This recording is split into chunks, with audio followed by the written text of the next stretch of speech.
எத்தே என்னாச்சு? எதுக்கு இப்படி பெரியடிச்சு மாதிரி ஒடியாரீங்க? அது என் பெரியம்மா பொண்ணு இருக்கால வடிவு, அவ நம்ம வீட்டுக்கு தான் வந்துட்டு இருக்காளாமா. இப்பதான் போன் அடிச்சான். சரிங்க அத்தை, வந்துட்டு போறாங்க. அதுக்கு என்ன இப்போ? ஐயோ சின்ன பொண்ணு, உனக்கு அவளை பத்தி தெரியாது.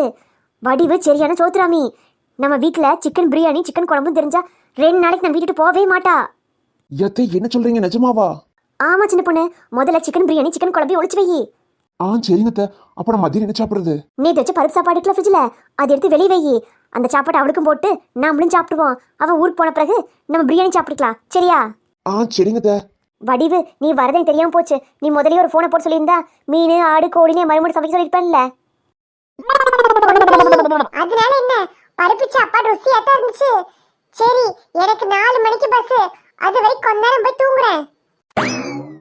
மறுநாளே எனக்கு சிக்கன் பிரியாணி சாப்பிடணும் போலவே இருக்கு. வடிவு தூங்க போயிட்டா, வா நம்ம போய் சிக்கன் சாப்பிடுவோம். மாத்திரை சாப்பிடாம படுக்க போயிட்டேன் பாரு. ஃபர்ஸ்ட் மாத்திரை சாப்பிட்டு அப்புறம் போய் படுப்போம். நல்ல பிரியாணி வாசம் வருது பக்கத்து வீட்ல இருந்து. இங்கதான் பருப்பு சாப்பாடாச்சே. சரி, நாம போய் மாத்திரை சாப்பிடுவோம். சின்ன பொண்ணு, நீ செஞ்ச பிரியாணி சூப்பர்.